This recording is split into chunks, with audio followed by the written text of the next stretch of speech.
Good morning and welcome to the Chancellor's opening session. You're all excited, I know, to be back for a new term. I can tell by your enthusiasm.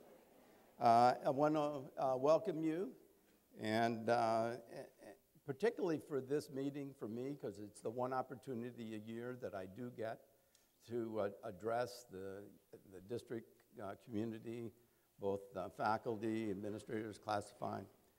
I guess that's not both. On issues that are important that we're working on. Before I begin, I've been asked to make an announcement, and that's that after the Faculty Association lunch, and they're going to end it a few minutes early, maybe 15 minutes early. They're going to have a little tour, walkabout tour of Irvine Valley College for those that aren't familiar with the college, and they'd like to invite you all to attend. So Paula will be telling you more about that later. We'll begin our program this morning with the Pledge of Allegiance, led by our student trustee, Heather Park.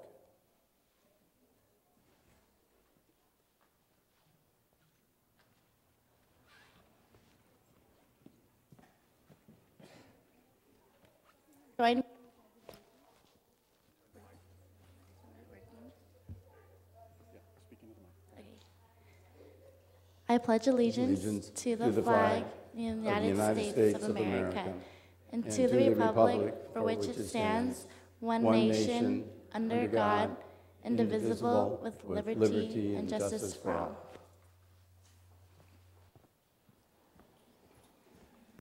Thank you, Heather. And next on the program is a welcome from our president of the board, Nancy Padberg.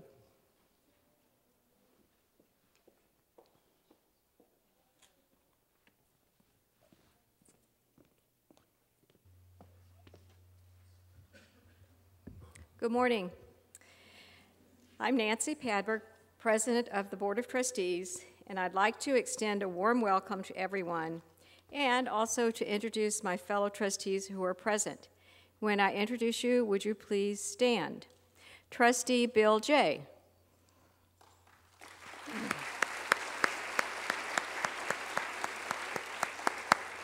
Thank you. Vice President of the Board, T.J. Prendergast.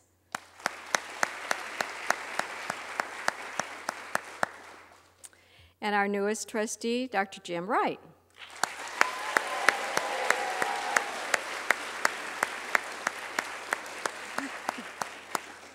Sounds like a few people know you already. And our clerk of the board, Trustee Marcia Milchiker.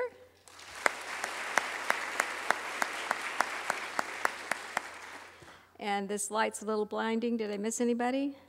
Okay, good. And of course you met our student trustee, Heather Park, so we'll introduce her again.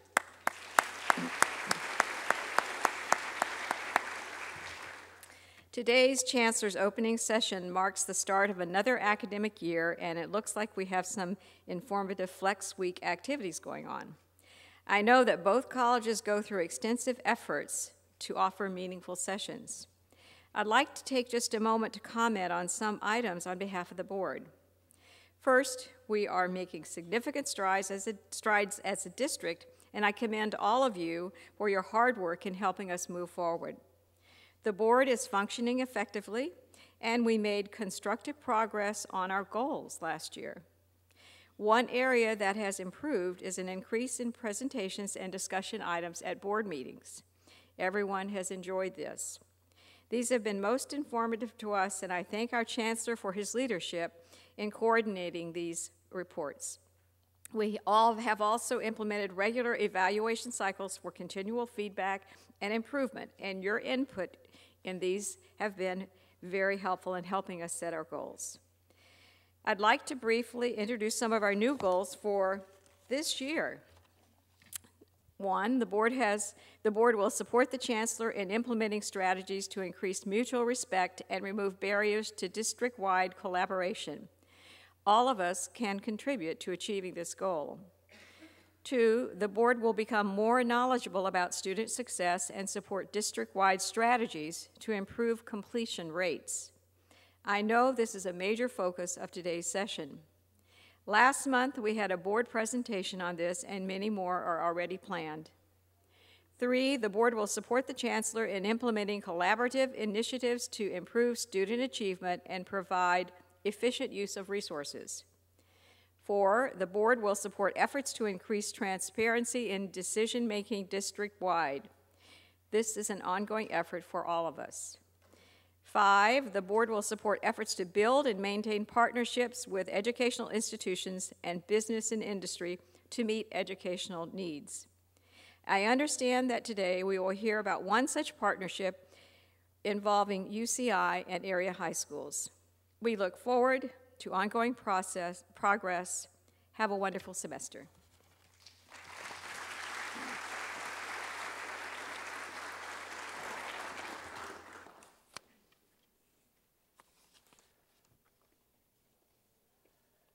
Okay, thank you, Nancy. Before we go on, I'd like to introduce my executive team. But the first person I'd like to introduce is my biggest supporter and sometimes critic, my wife, a dear partner, out here in the audience. Would you stand up again? Come on. Come on.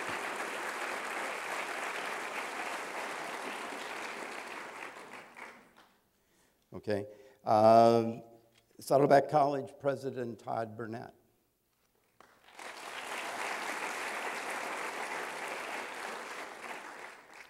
Irvine Valley College President Glenn Rockmore.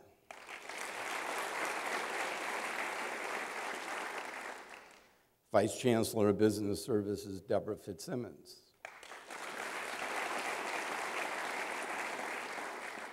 Vice Chancellor of Technology and Learning Services Bob Ramucci.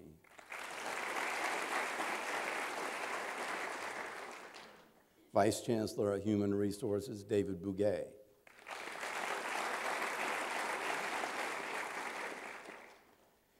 And Associate Vice Chancellor of Economic Development, Randy Peebles.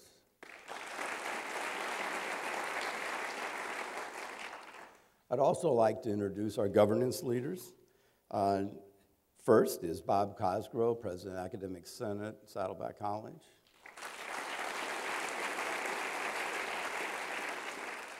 Kathy Schmeidler, President of Academic Senate, Irvine Valley College. Don Minio, Classified Academic Senate, Saddleback College.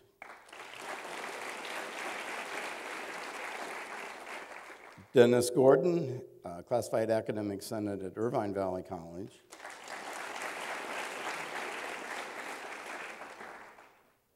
Paula Jacobs, Faculty Association President.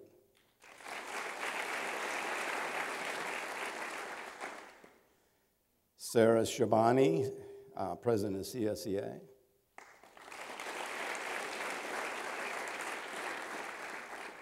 Santos Garcia, President of Police Officers Association.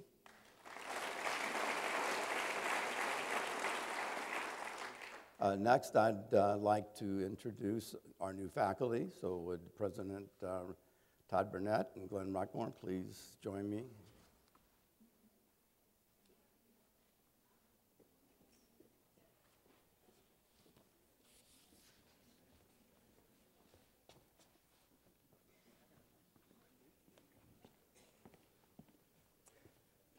Well, thank you very much, Chancellor Portner and President Burnett.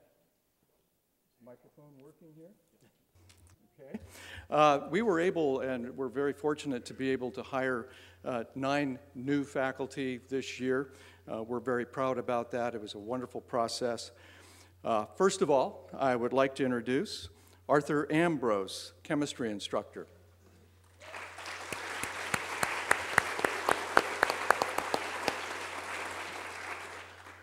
Rebecca Beck, English as a second language instructor.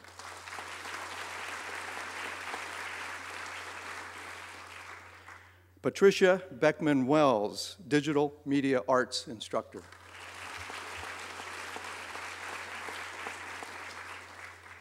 Joseph Jurgis, art instructor, drawing and painting.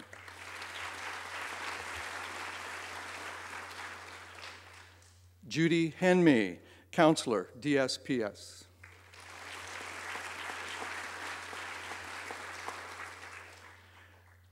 Anka Popescu, French instructor.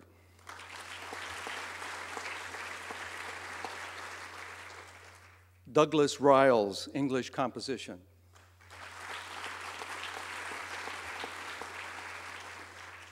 Virginia Shank, English composition instructor. And our final new hire is Alex Sim, physics instructor. And congratulations to all of you.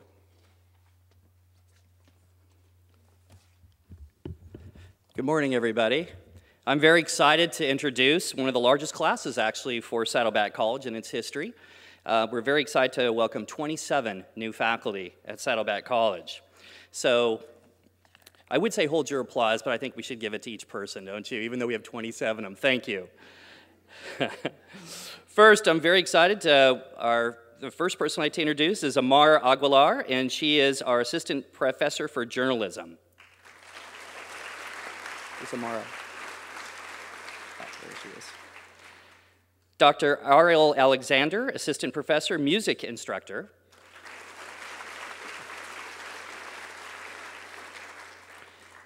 Dr. Shelley Banga, assistant professor, English composition. Dr. Jack Beckham, English composition. Christina Bowles, nursing instructor. Donald Bowman, accounting instructor. Todd Bray, physics instructor.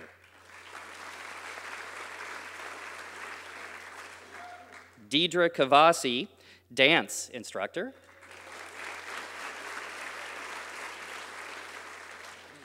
Sarah Chang, one of our new counselors. Where's Sarah? Dr. Catherine Dam, psychology instructor. Steve Daniels, English as a second language. Dr. David Dixon, physics. Mike Ingalls, another counselor. Dr. Monica Friedrich, mathematics. I'm sorry, biology. Close. Esther Gravis, nursing. Yorgos Karitas, music, instrumental.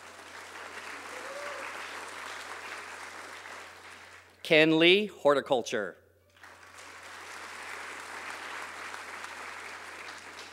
Dr. Laura Leedahl, nursing.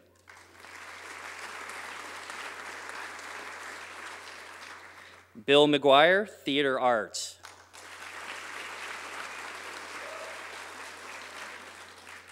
Boshra Nadeau, French.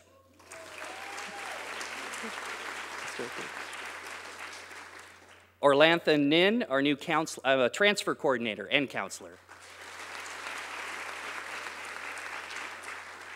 Patrick Quigley, mathematics.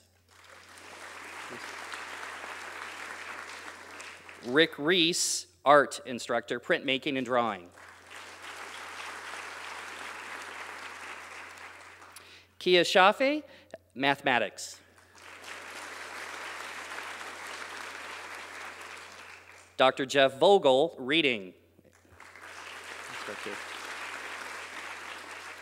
And last and certainly not least, Lydia Wellhen, librarian. Welcome, Saddleback class of 2012. Thank you.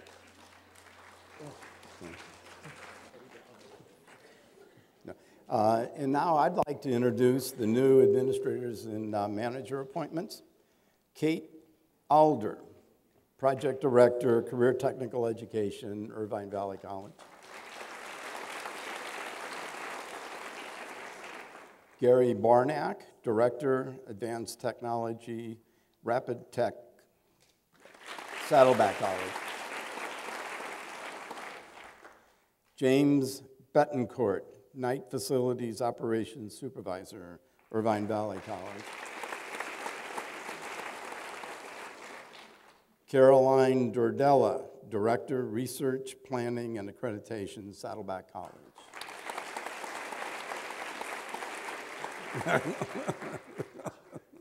Go on, Caroline.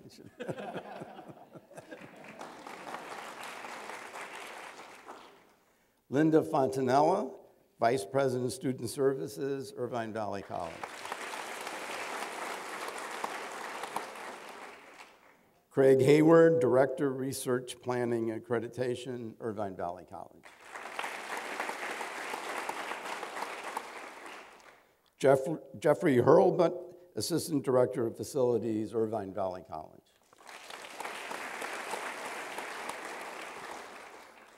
Jennifer McCarty, Project Director, Community-Based Training Grant, Irvine Valley College. Kimberly McCord, Executive Director, Fiscal Services.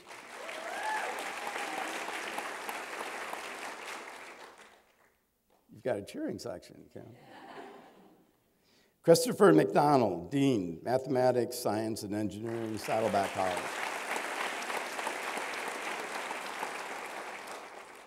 Richard Morley, Director, College Foundation, Irvine Valley College.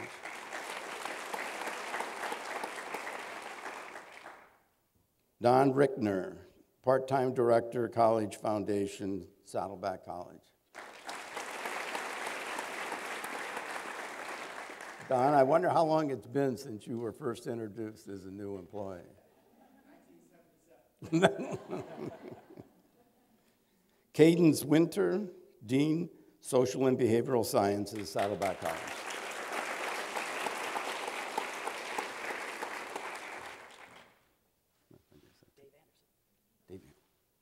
Oh, here's another, Dave Anderson. Oh, he's on the list. Sharon Louie, Acting Director, Community Education, Office of Community Ed and Contract Services, Irvine Valley College. Mm-hmm. I thought you were done. David Anderson, is he on there? He's the dude. Yeah, David Anderson, who moved from Irvine Valley College to Saddleback College for the Emeritus program. There's Dave back there. Yeah, he gets it. Thank you.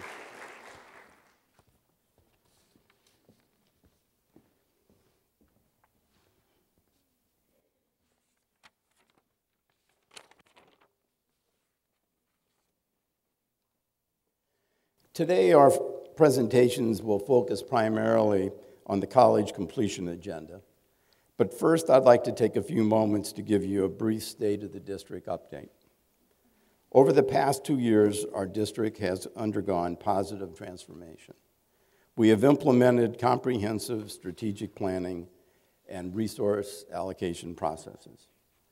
We have resolved numerous accreditation issues, and we are working on creating a more collaborative and respectful culture. Last summer, we developed the district-wide strategic plan, which outlines our planning agenda for 2011 through 2014.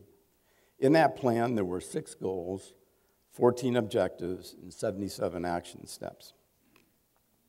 We discussed those in detail at last year's session. Those of you that lived through that can remember.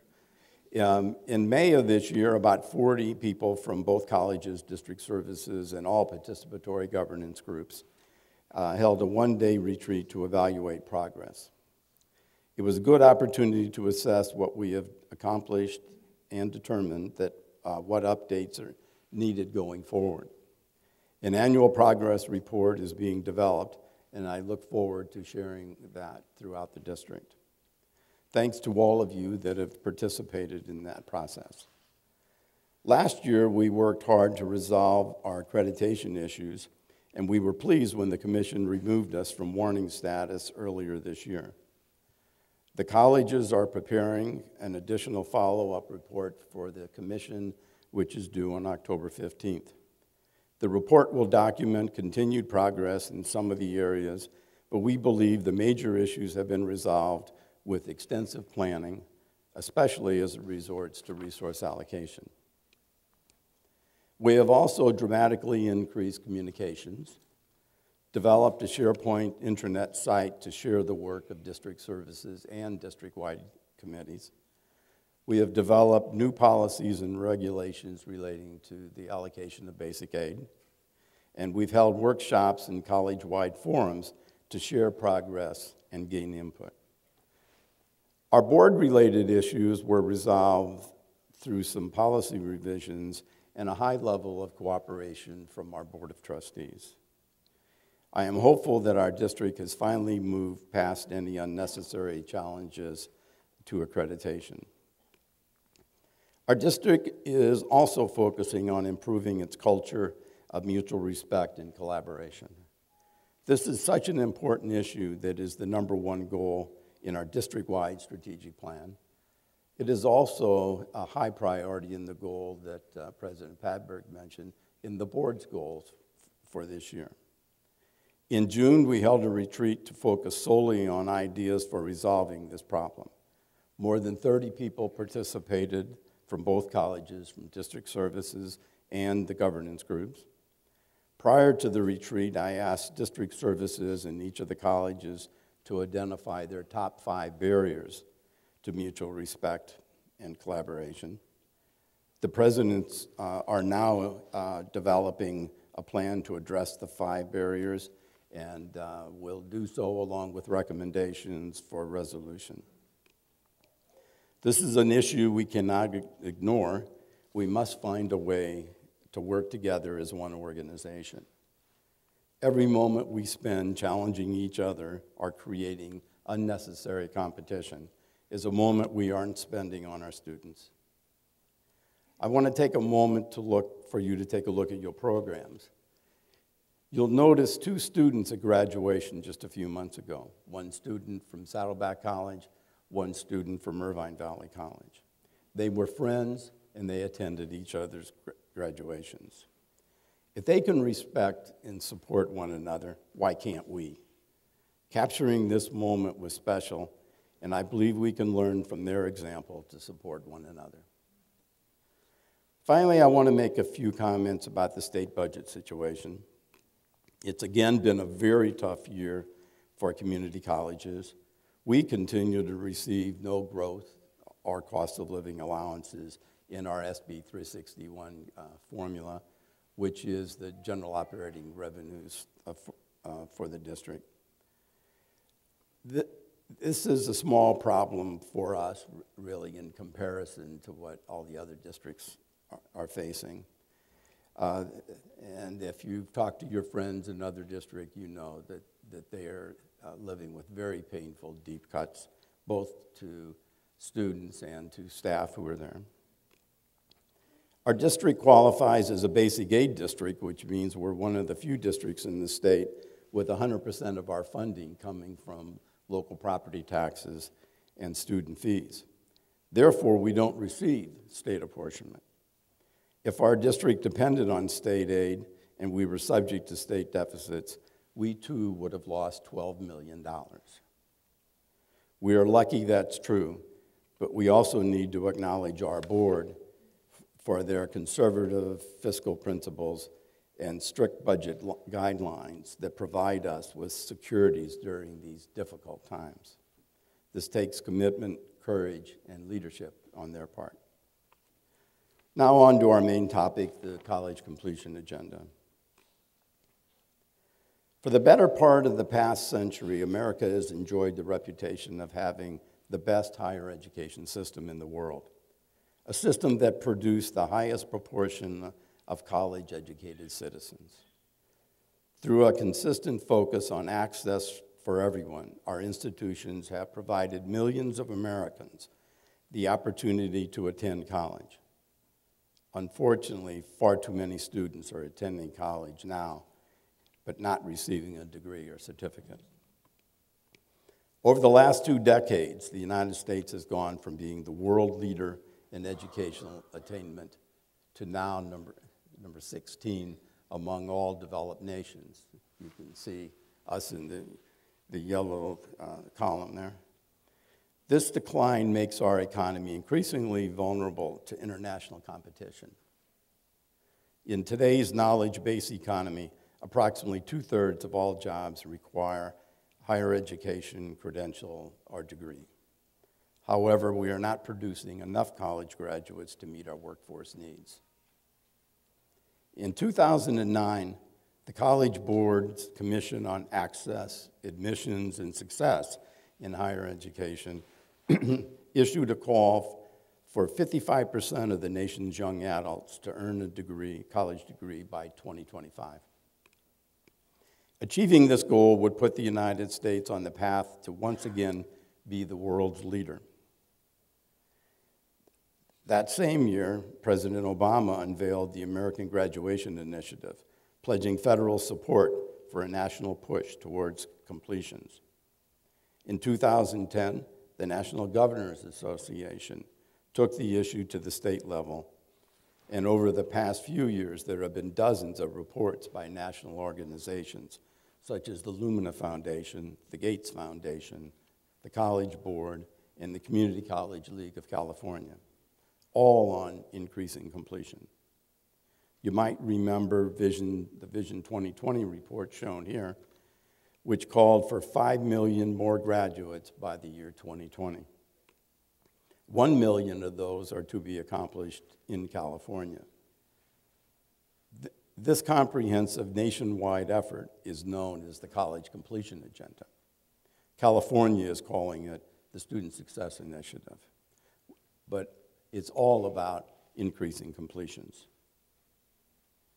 One of the challenges California faces is transitioning from an old, outdated master plan for higher education, which was adopted in 1960. Back then, baby boomers were reaching college age, and vast increases in enrollment were projected for the years 1960 through 1975 in order to meet the workload demands at that time. A master plan was developed that defined the roles of each educational system. UC was to educate the top 12.5% of high school graduates. CSU was to educate the top 33% of high school graduates. And community colleges were to educate any student who could benefit from instruction. And that education was supposed to be tuition-free. It is also important to note that the master plan did not emphasize completions as a priority for the community colleges. The master plan succeeded beyond all expectations, creating the largest and most distinguished system of public higher education in the nation, increasing enrollments tenfold in creating a highly educated workforce. Now the baby boomers are beginning to retire, and we need to turn our attention to educating the next generations so that they can lead our nation's industries. This is not an easy task. There are many competing priorities that have overburdened our system. There isn't enough funding, forcing many colleges to eliminate classes. Students have had a difficult time getting the classes they need to complete on time. In fact, only 25% of all California community college students graduate within 3 years. The numbers are 5 to 10% worse among Latino and African American populations, and that is alarming considering that the Latino population is the fastest growing in the United States. To give this context, let's talk about how that 25% compares to our college completion rates within 3 years. Saddleback College is 29%, Irvine Valley College is 37%. These rates and other details can be viewed on the Chronicle of Higher Education's website devoted to college completion. Even though it appears that we are slightly higher than the average, estimates show that every community college in California would need to double its number of completions to meet the college completion goal. For Saddleback College, that means going from 3,000 per year to 6,000 per year. And for Irvine Valley College, that means going from 1,800 completions a year to 3,600. The Orange County Register recently reported or published completion rates for all community colleges in Orange County. The topic is getting lots of attention, and the state's legislature and Board of Governors are now proposing system-wide reforms to support increased completions. Let's talk about the legislative efforts that are underway to deal with this change. Senate Bill 1143 in 2010 required the Board of Governors to adopt a plan for improving student success and completion. The Board of Governors called on higher education leadership, and the community college system established the Student Success Task Force. After an intensive year-long process, which included best practices tour, legislative hearings, community forums, and one was held at Saddleback College, if you recall, the task force produced the final report with recommendations, and these were unanimously approved by the State Board of Governors. The U.S. Department of Education voiced strong support because the changes proposed align with the national completion goals. This year, Senate Bill 1456, the Student Success Act of 2012, was sponsored by Senator Lowenthal to enact a system-wide change. That legislation is currently in the Assembly after easily passing in the Senate. The purpose of the Student Success Act is to focus on aspects of student success and access that will foster improved completions. That is a change from the original master plan, but the system can no longer afford to be all things to all people. Priority will be given to students with an educational plan to earn a degree, a career technical certificate for transfer preparation, or career advancement. It's still too early to tell what the specific outcomes will be from 1456 or how they will be phased in. It is also still unclear what mandates will be funded. It is clear that this freight train is on the way, and it will change business as we have known system-wide. Some of the highlights of SB 1456 include ensuring that all community college students receive orientation, assessment, and educational planning services at the beginning of their educational journey. Targeting campus resources to support innovative models for delivering critical student support services. Incentivizing student progress by aligning BOG waiver fee requirements with academic progress standards. Increasing transparency and help close the achievement gap by requiring campuses receiving student success funds to post a scoreboard measuring their progress by ethnicity, age, gender, and socioeconomic status. Community colleges are the gateway to opportunity for the vast majority of California students. Unfortunately, California Community College System's outstanding track record of providing open access, large numbers of students will never make it across the finish line. We must be willing to embrace bold reforms in order to significantly improve college completion rates and meet future workforce demands. This will be the single most important priority that we face in our careers. Our district's highly skilled workforce and financial stability provide us with a unique opportunity to be the leader in the state. I hope that we will join together and work collaboratively and respectfully to embrace these changes and focus on our students. A new cause can and should unite us. I've asked the colleges to provide us with an overview of the Student Success Task Force recommendations, and we have a few other presenters here today who will illustrate how we can begin working on increasing completions. I hope I've provided some history and context to this important challenge and that is going to shape the future of our nation. The presentations following me will be first, Dr. Kevin O'Connor, Dean at Saddleback College, Dr. Kathy Worley, Dean at Irvine Valley College, Professor Brenda Boron, English professor at Irvine Valley College, Dr. Jonathan Alexander, campus writing director at University of California at Irvine, and Dr. Bob Bramucci, Vice Chancellor, Technology and Learning Services for the district.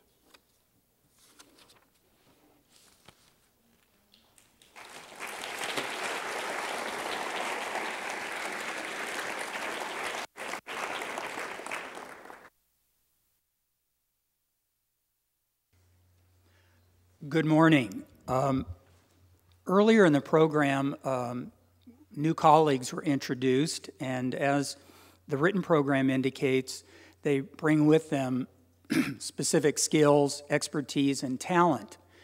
And it's certainly the case during this week and the opening of this fall semester, we all go back to our respective roles and become very focused. And that's what's needed and expected and appreciated. But it's also important for us to find ways that we have a common purpose and focus. And so the 8 recommendations that I and my colleague, Kathy Worley, are going to quickly go through are one framework for bringing us together, opportunities for us to remind ourselves how we can support one another and certainly our students on this important completion agenda. The first of the 8 recommendations is, pardon me, I scrolled too far forward. Increase college and career readiness. Collaborate with K through 12 to jointly develop common standards for college and career readiness. Recommendation 2, strengthen support for entering students. Develop and implement common centralized diagnostic assessments. Require students to participate in diagnostic assessment, orientation, and the development of an education plan. Develop and use technology applications to better guide students in educational processes. Require students showing a lack of college readiness to participate in support resources. And require students to declare a program of study early in their academic careers. Notice how many times the word require appears in that set. Recommendation number 3, incentivize successful student behaviors. Adopt system-wide enrollment priorities reflecting the core mission of community colleges. Require students receiving Board of Governors fee waivers to meet various conditions and requirements. Provide students the opportunity to consider attending full-time, and require students to begin addressing basic skills deficiencies in their first year. Certainly, again, the word require appears, and showing the transition from the community college experience being very open, invitational, and elective to setting a bar and creating clear expectations and requirements for our students. And recommendation number 4, align course offerings to meet student needs. Give highest priority for courses advancing student academic progress. Kathy?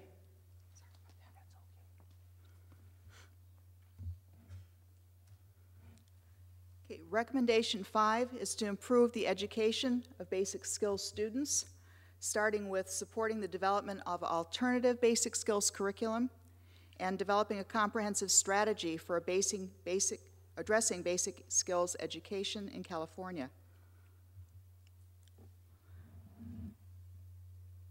Recommendation 6 is to revitalize and re-envision professional development, creating a continuum of mandatory professional development opportunities and direct professional development resources toward improving basic skills instruction and support services.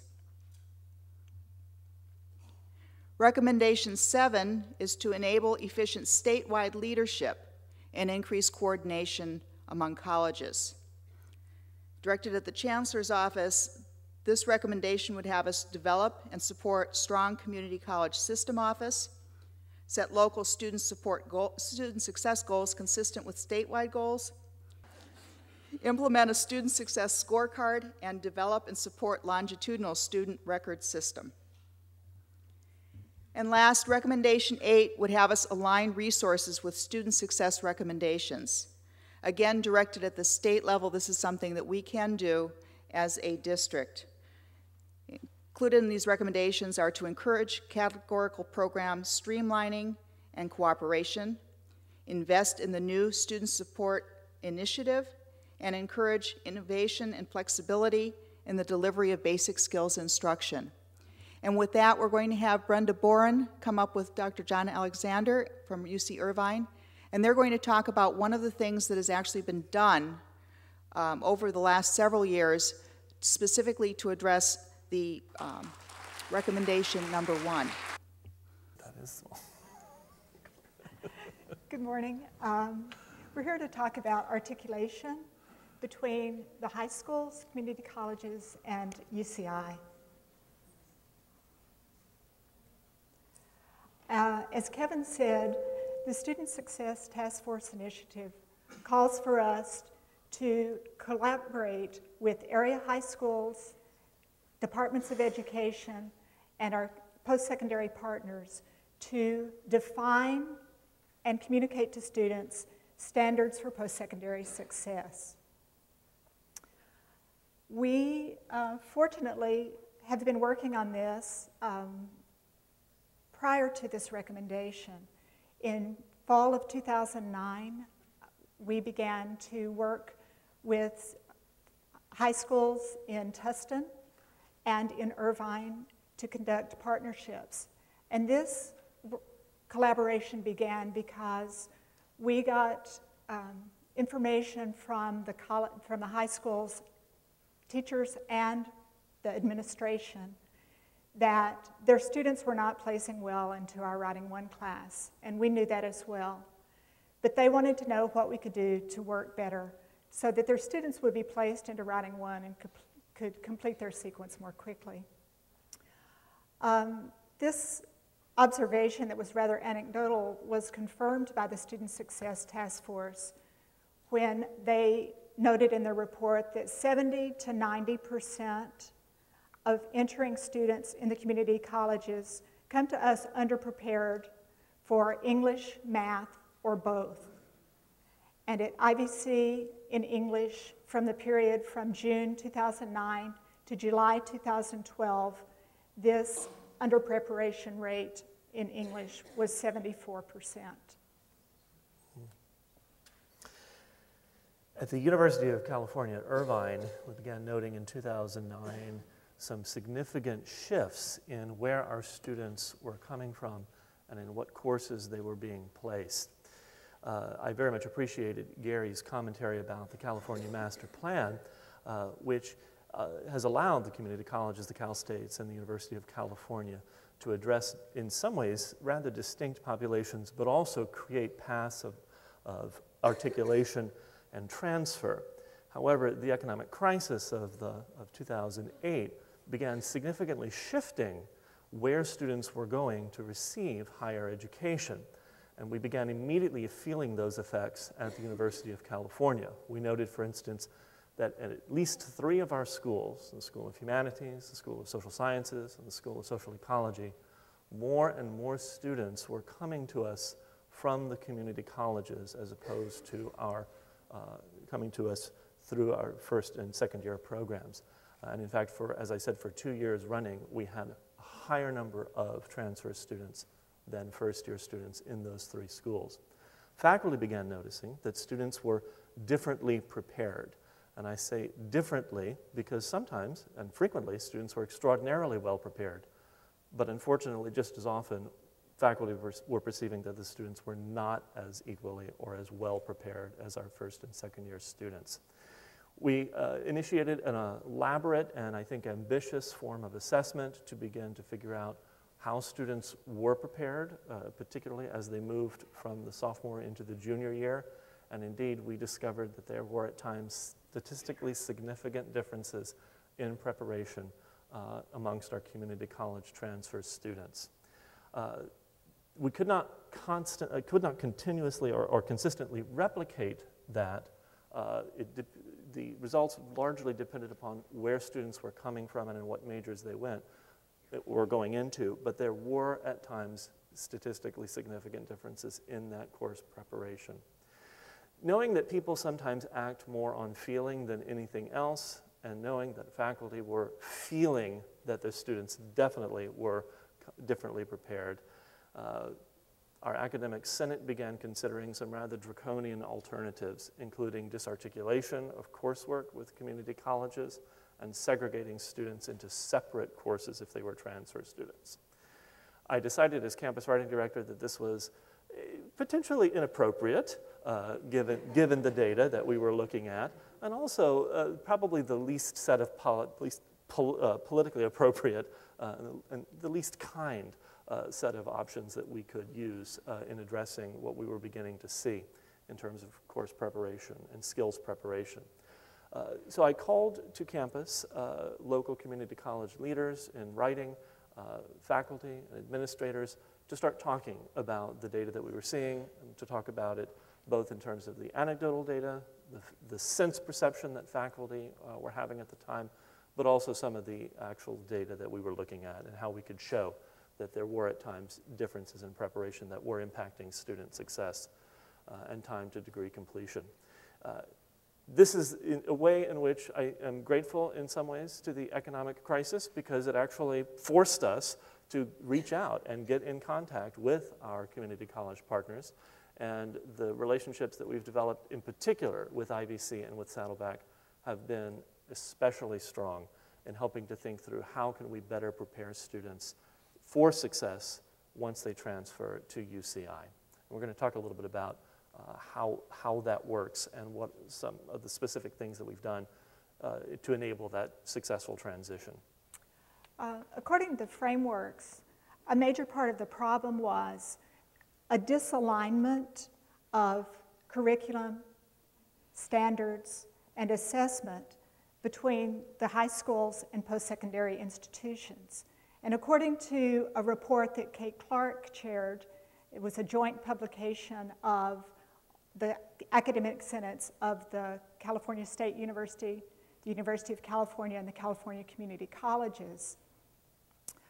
Students do very well on what they're taught in high schools. Traditionally, in most high school English classes, the focus has been in writing on personal narrative and summary. And on those skills, students appeared to do very, very well.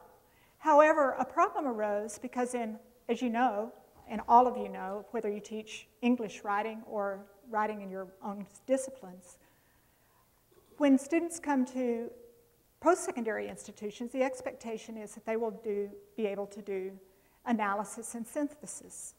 Kind of a parallel disconnect occurs with reading. In high schools, the reading focus is on primarily literature, whereas at post-secondary institutions, the focus is on nonfiction. And so that's why the task force called for us to collaborate and to define standards and to come up with some way to have common expectations so that students wouldn't be so adversely interrupted when they transitioned to post-secondary education. This is really hard to see. There's a light here, wow. too. So what we have attempted to do is kind of get ourselves up to speed with some of the best thinking in the nation about how to prepare students as they move not just from K-12 system into the community colleges, but the community colleges into the Cal State or into the UC system or into private universities. And drawing on a number of different documents, such as the frameworks document that Brenda was mentioning, but also the California Joint Academic Senate Framework document, Academic Literacy. We've attempted to kind of isolate and identify some of the key characteristics that students need to focus on and that we need to help students focus on to help them be better prepared to transition from one learning environment to another. Academic literacy is the document I was referring to that was a joint publication of an academic sentence. And so in that publication, they came up with criteria and expectations for entering students. And with those criteria and expectations, they jointly agreed that these would be the expectations for students entering post-secondary education in California public colleges, whether it was in the university system, the Cal State system, or the community college system. The framework for post-secondary writing document is a recent document, came out just within the past year, and it was developed collaboratively by the Council of Writing Program Administrators, the National Council of Teachers of English, and the National Writing Project to identify what nationally are the skill sets that students not only need to have when they move into a two-year or four-year college, but what are the skill sets that the two-year and four-year colleges need to focus on in the teaching of writing. And there are a number of important elements of this that we're going to get to in a moment. We are fortunate that in many ways those elements, those standards and requirements are parallel to those that are now being developed and implemented in the Common Core standards for language arts K through 12. So there's increasing overlap amongst these different documents and increasing alignment in how we are thinking about the basic skills and the important sorts of skills and characteristics of college-level learning and writing that we want our students to have. And the Common Core framework for language arts was a collaborative of high school teachers, administrators, and also experts in the field from across the country. And it's been adopted by, I think, 41 states. And it will come into effect in California in terms of both curriculum and assessment in 2014. So what are some of the common elements amongst these three different documents? Very quickly. All of them call for rigorous K through 12 educational programs to prepare students for college and career. And all call for writing to be taught in all high school classes, not just in high school English classes. And this is a really significant change. They also all call for extensive reading and analysis of nonfiction texts. And this is a huge change for teachers in language arts who have normally been teaching fiction or creative texts. So the emphasis on nonfiction texts, looking at sustained arguments, looking at research reports. This is really a crucial but much needed change. All call for students to move beyond the what to the why. So students are asked not just to report, but also to begin the complex tasks of analyzing and synthesizing information. They all also emphasize the importance of habits of mind. What are the kinds of qualities or characteristics of good learning? In short, the frameworks call for a focus on the development of college and career-appropriate skills, but also appropriate attitudes, approaches, and dispositions. And this is a really significant shift and reflects some of the most current thinking in educational psychology about what it takes to really be an inquisitive, open learner in today's society. Focus on skills. So the focus on skills just means skills are what we learn, one part of the framework requirement. But the second focus is on habits of mind, how we learn. And according to Carol Booth Olson, their frameworks call for some common skills. Such as the ability to read and analyze complex texts independently, so you understand what these texts mean, but also the ability to critically analyze the ideas or arguments presented in texts. In other words, we don't necessarily need to believe everything that we read just because it's on the internet. The ability to write for multiple purposes, including interpretation, synthesis, response, critique, and analysis. This is a richer understanding of writing and how we communicate. It's a much more audience-driven. So much of writing and literacy instruction over the last 2 decades has focused just on writing to particular test situations, writing short paragraphs to fulfill either an AP or some other standardized test. This is a significant shift away from that sort of short burst of writing to much more sustained kinds of reading and writing practices that actually ask students to think critically. Skill 4, the ability to write arguments in support of claims and to analyze substantive topics and to think about texts using valid reasoning and evidence. The second focus is on habits of mind. And habits of mind just refers to our attitudes, our approaches, our dispositions. And these are the things, the kind of life skills that will help us be successful not only in college, but also in our careers and other areas of our lives. Some of these habits of mind include, shockingly, curiosity.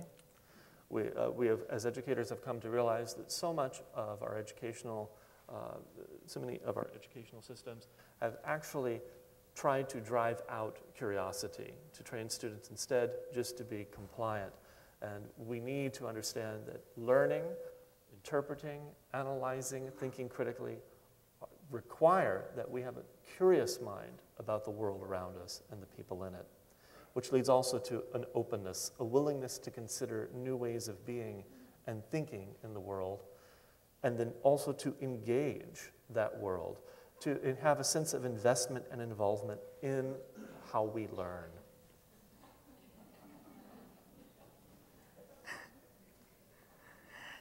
I'm sorry, we're giving Elena a hard time in the audience here.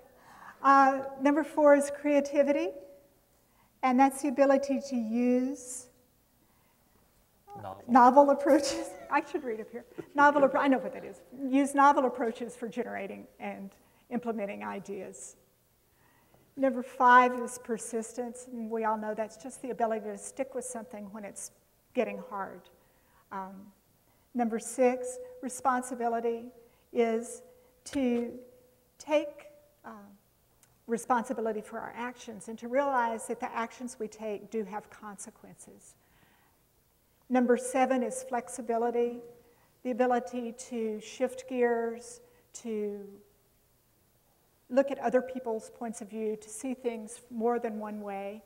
And number 8 is metacognition, and that may be a word you aren't familiar with, but it simply refers to the ability to think about your thinking, to analyze what you're doing as you think, and to apply those kinds of skills to not only your personal life, but also to your interactions with your culture and your world.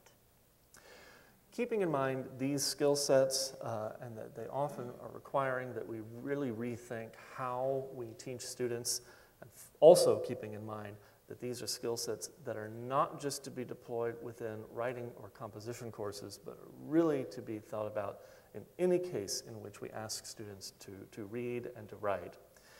We want to talk a little bit now about what are the concrete things that we have done in our partnership between the UC and the local community colleges to help better prepare students for the transition from the 2-year to 4-year colleges.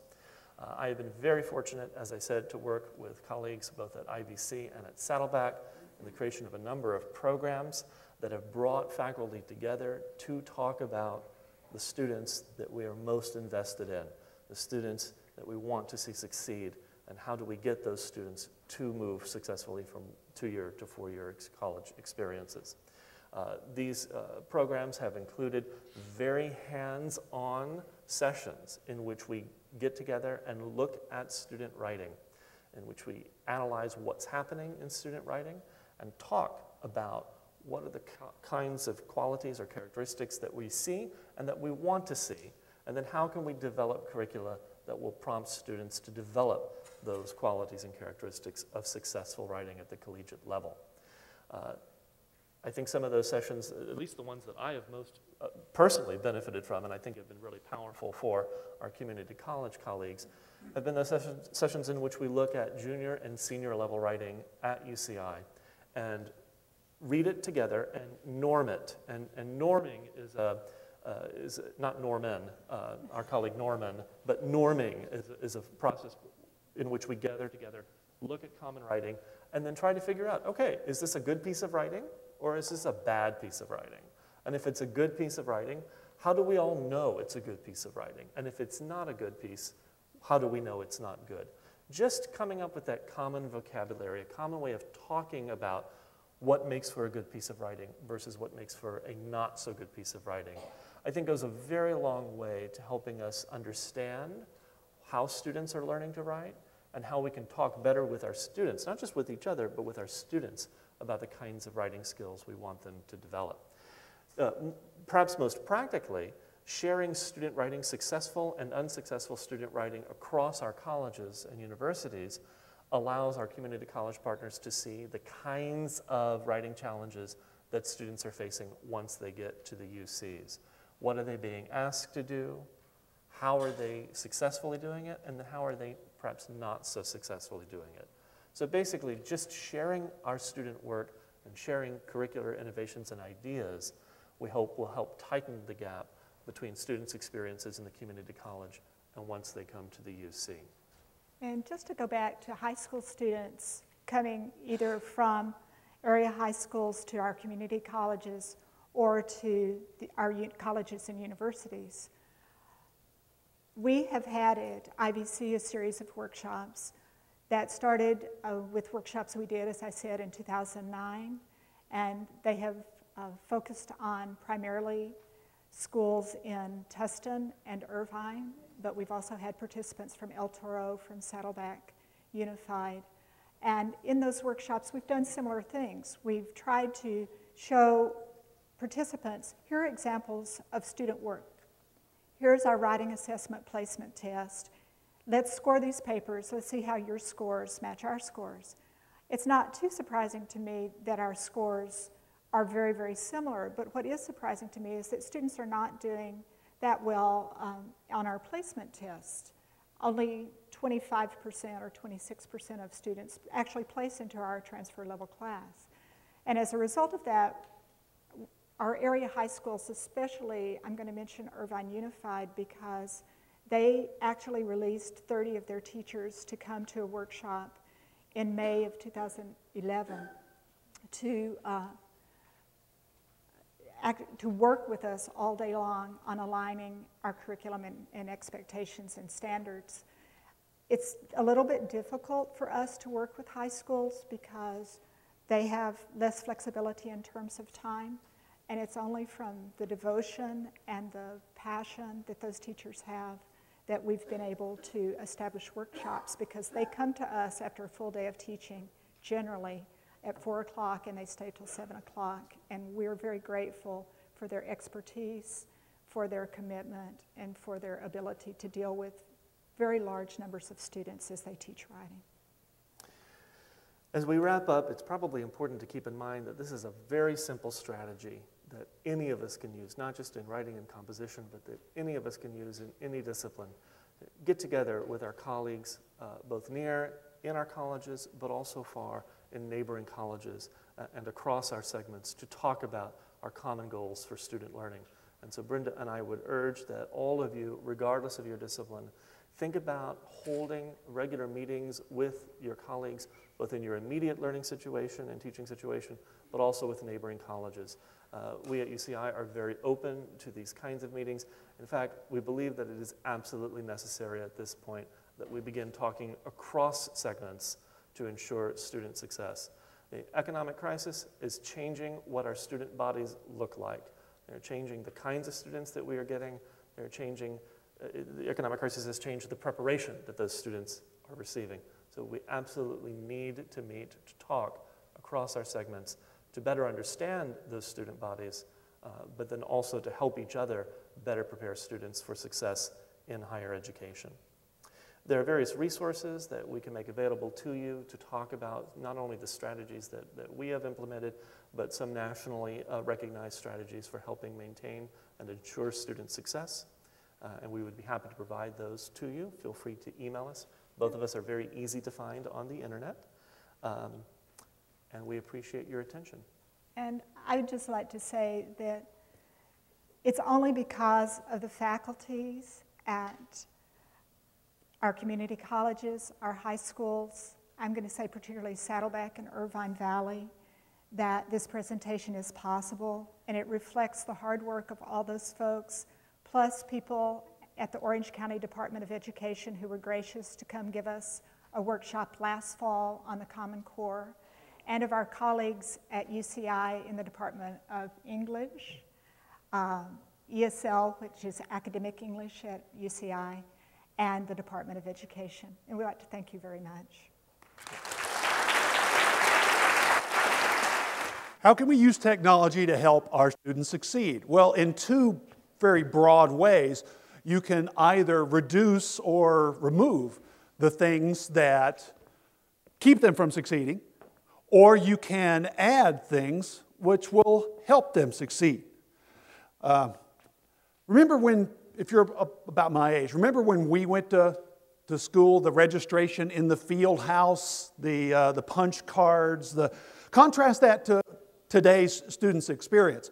They applied for college using CCC Apply, an online system. They go on my site and they can register online. They're putting their courses in their class shopping cart. They can buy their books. They can get orientations online. They can book or in some cases receive their counseling online. And it doesn't stop there. When they first come on campus, you'll see them navigating around campus using the wireless map on their cell phones and our mobile app. It'll tell you where you're standing and tell you where you're trying to go. So you see them doing that. If they're not sitting down in a planner with their laptop on the Wi-Fi, or increasingly their tablet, or even their smartphone on the Wi-Fi. And they're using our mobile apps. We've had over 12,000 downloads of those. That's the sanding down friction points. We've also tried to come up with new systems that will help our students succeed. Systems like My Academic Plan. It's currently the only academic planning tool that is linked with Project Assist, the articulation database from all the CSUs and the UCs. Our Sherpa system, which is getting quite a lot of national attention from the Chronicle of Higher Education, EDUCAUSE, and many other entities. Sherpa allows us to personalize communication for each student and even personalize the way that the student wants to receive the communication. It can be as automated phone calls, emails, on our web portal, as SMS text messages, and coming this fall, a mobile version of MySite for phones. Speaking of MySite, we first came up with it about a dozen years ago. We revamped it about 4 years ago, and we're in the middle of revamping it again. We have a beta of MySite that's been completely reorganized according to the information we've got from students on our design team. It's going to include things like a calendar, personalized to-do lists, a news feed that is personalized just to that student. So we're trying to address both sides of that coin.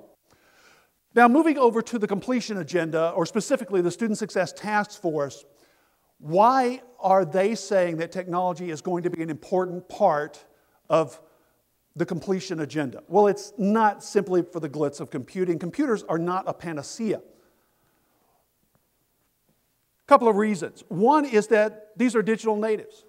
This is the water they swim in, these digital systems. They're used to using Facebook and Twitter and many other digital systems, and they're increasingly coming to expect those kinds of systems. They're wondering why the systems that permeate every aspect of their lives seem to stop at the schoolhouse door, and we run the risk of appearing increasingly anachronistic. Another reason is simply because they're asking us to double our outcomes. Are they going to double our money? Dream on, right? In fact, they've been cutting our money twice a year for the past 3 years. So how are you going to do more with less? Well, out in the world, computer technology has managed to find a great number of efficiencies, and that's another reason why the report is calling for the use of technology. The biggest use I can find for technology in the Student Success Task Force report is it's calling for the creation of a series of what they're calling modules. Now, you're already familiar with this because CCC Apply is one of these modules. The other module, there's another one that they're working on right now for e-transcripts. In addition, they plan to create additional statewide modules available to all the California community colleges for BOG waivers, for library electronic resources and the catalog, for transfer advisement, even for textbook purchasing, and they're going to follow us out of college with this. They want to create a module for job placement as well. So the single biggest technological area I see in the SSTF report has to do with the creation of these modules. Now, I think we are fortunate here. I was talking with someone last week, and I asked them when they brought out their college portal. And they said, portal? They don't have one. I was rather shocked, actually, because we came up with my site. It was one of the first student portals about a dozen years ago.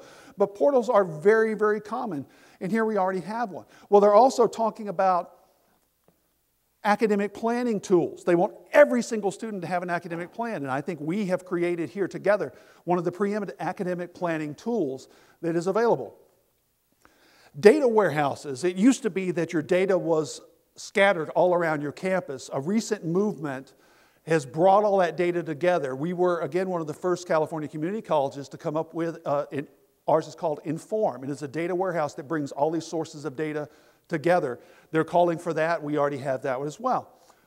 The Sherpa system. I was reading this quote, and I thought, wow, it sounds almost like they're talking about Sherpa. Not only personalizing information for students, we can push events into their calendar, we can push events into their to-do list and so forth. Not only that, but in getting the information that last mile out to the students, because it doesn't do you any good to have a great tool and have students not use it. So we can get that last mile through text messaging, through emails, through phone calls, through to-do lists, through calendar entries, in a lot of other ways.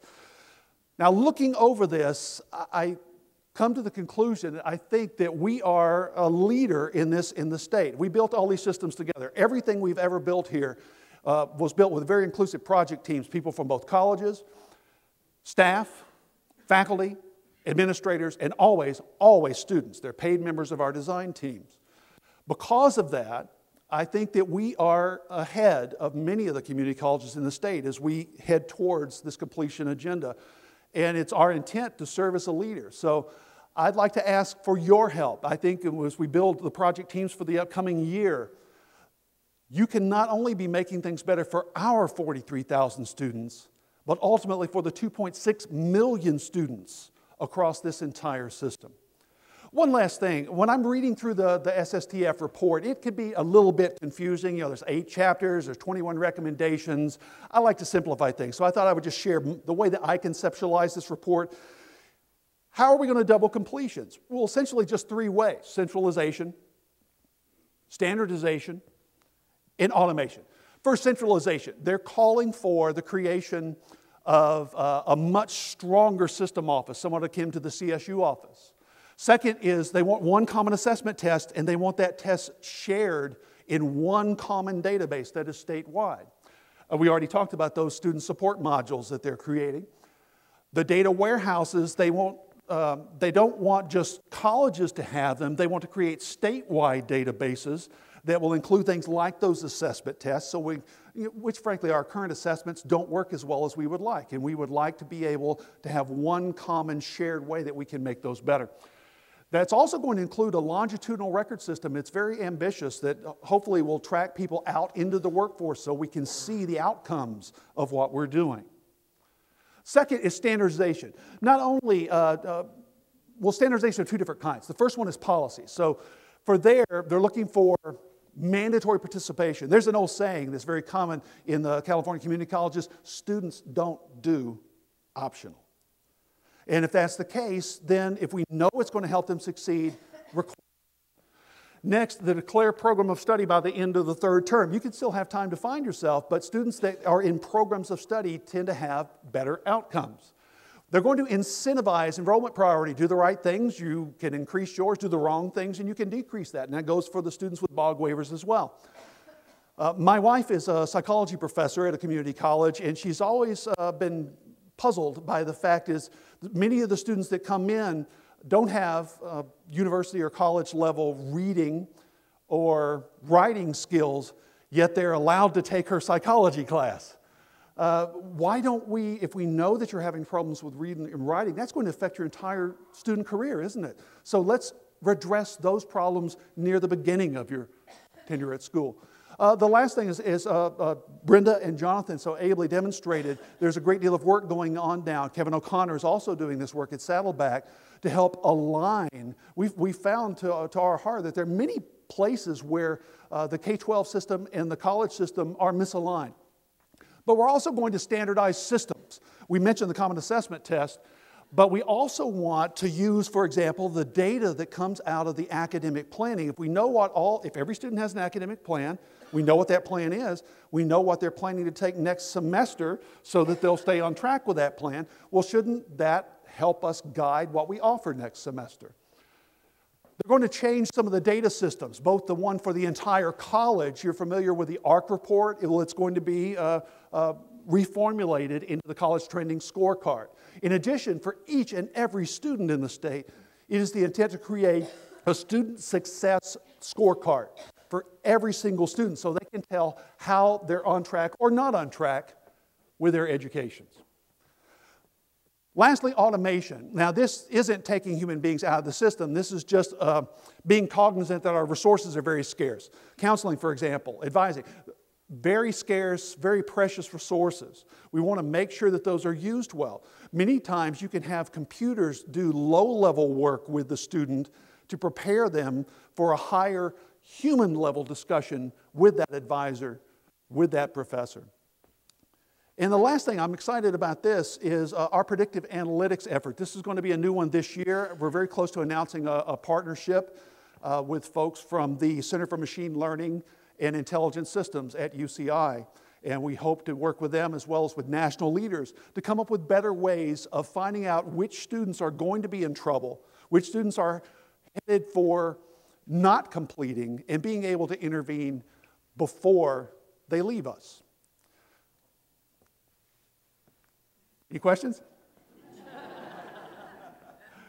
If not, thanks.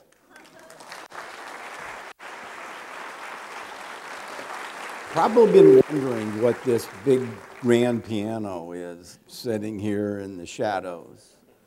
Maybe you thought the performer got ill.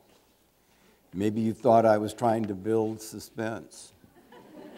Maybe you thought I was trying to make her nervous by waiting longer. No, I forgot. So with that, I'd like to introduce Irvine Valley College piano student major Ha Young Kim, who will perform Toccata in E-flat minor by Aram Khachaturian.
Thank you, Ha Young, for that beautiful performance, and I also thank you to Irvine Valley College professor Susan Betcher for coordinating it on our program. I think next we're going to be giving faculty service pins. So if the board members and Todd and Glenn would come up.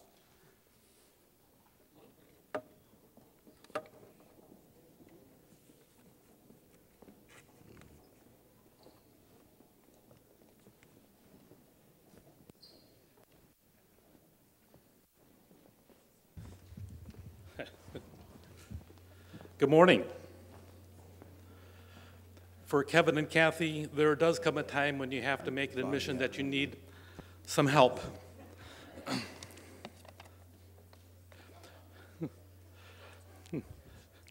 We're going to go through our faculty service pins, and we have our board of trustees, and we'd like to invite you to come and enter the stage on this left-hand side, my left-hand side and your right-hand side, and come across here. Our board of trustees would like to greet you for your years of service as well.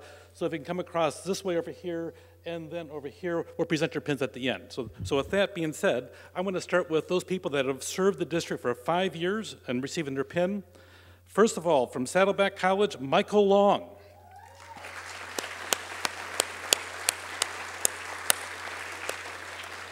And Anthony Teng.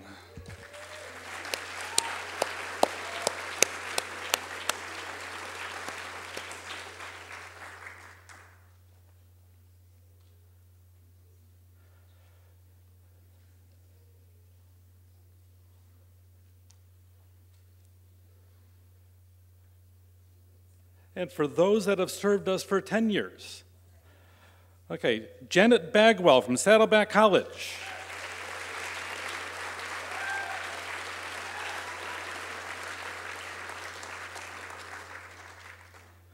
Morgan Barrows from Saddleback College.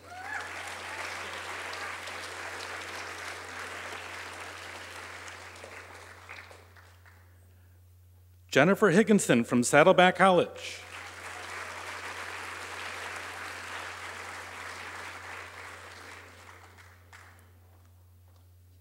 Steve Corper from Saddleback College.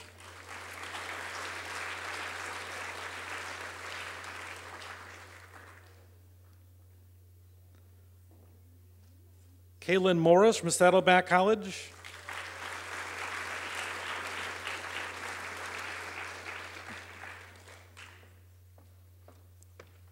Charlie Myers from Saddleback College.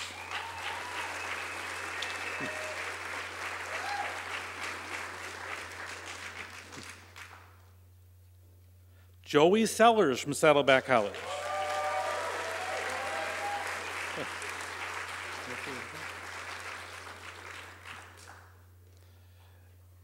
And then from Irvine Valley, Edwin Tiongson.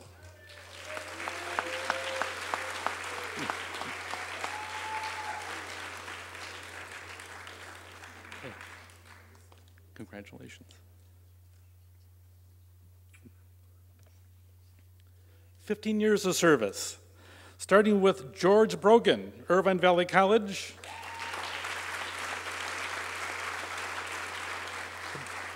David Fretz from Irvine Valley College.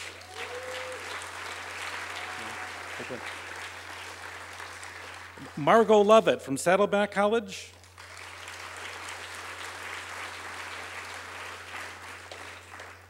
Martha Stuffler from Irvine Valley College.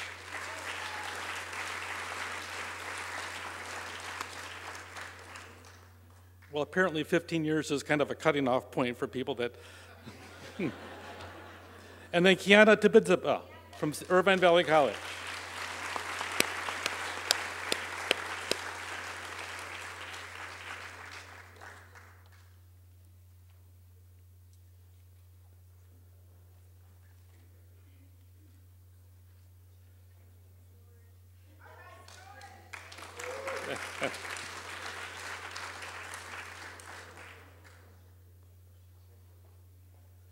"20 years of service, Lisa Alvarez from Irvine Valley College.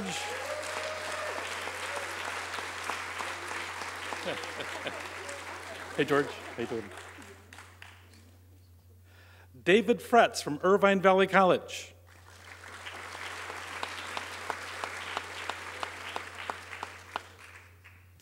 Margot Lovett from Saddleback College.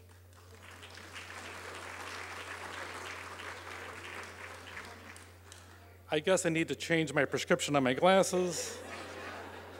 Pam Barr from Saddleback College. Anna Marie Kobos from Saddleback College.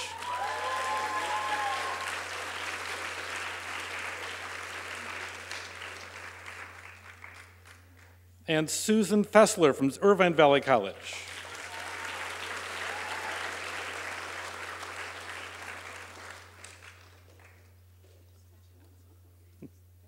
25 years of service. We have one person that's asked to have their name mentioned is Patricia Levin from Saddleback College.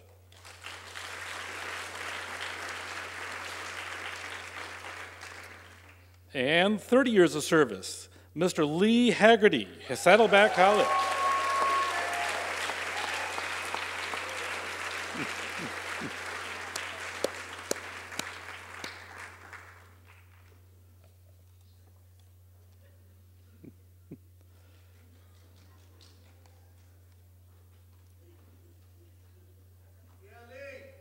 Yeah.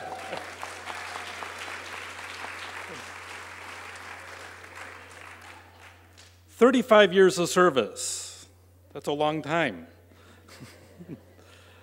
Starting at Saddleback College, Carol Bander, 35 years.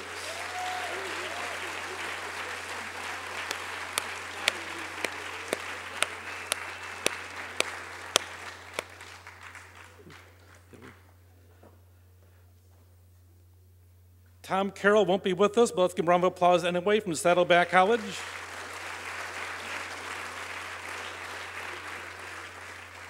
Jan Duquette from Saddleback College.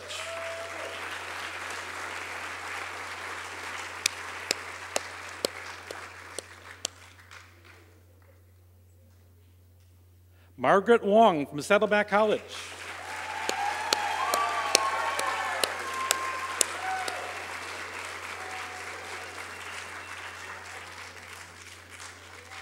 Larry Jones, Saddleback College. Margaret?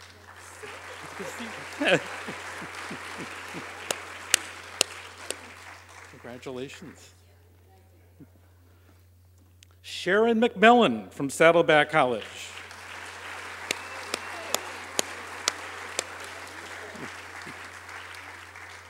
Margaret? And Mike Merrifield, Saddleback College.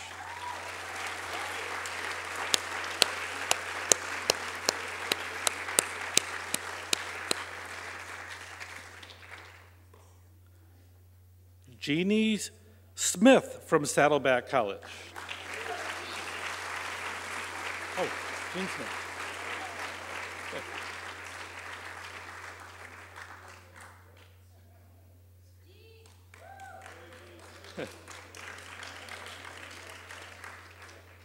And Steve Sorter from Saddleback College.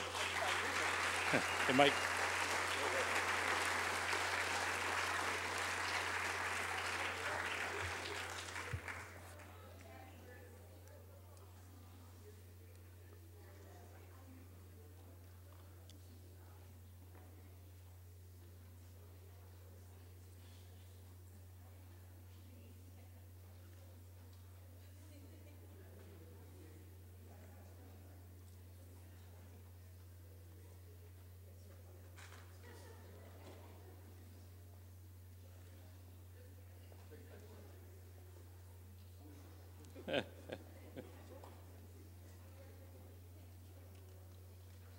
Congratulations. Thank you very much. Steve? Thank you. These represent several hundred years of service, so thank you all very much. I want to thank all of our presenters today for highlighting the various aspects of college completion. I know it's a lot of material to cover, but I hope it's provided you some perspective and highlights of the importance of what we're doing. Thank you to Irvine Valley College for hosting us in this beautiful Performing Arts Center, and also to the student for her wonderful performance. Finally, I want to thank, I ought to thank my staff who has worked so hard in planning this event. It takes a lot of effort. And then finally, thanks to all of you for your continued invaluable contributions that make this district a wonderful place to work. Thank you.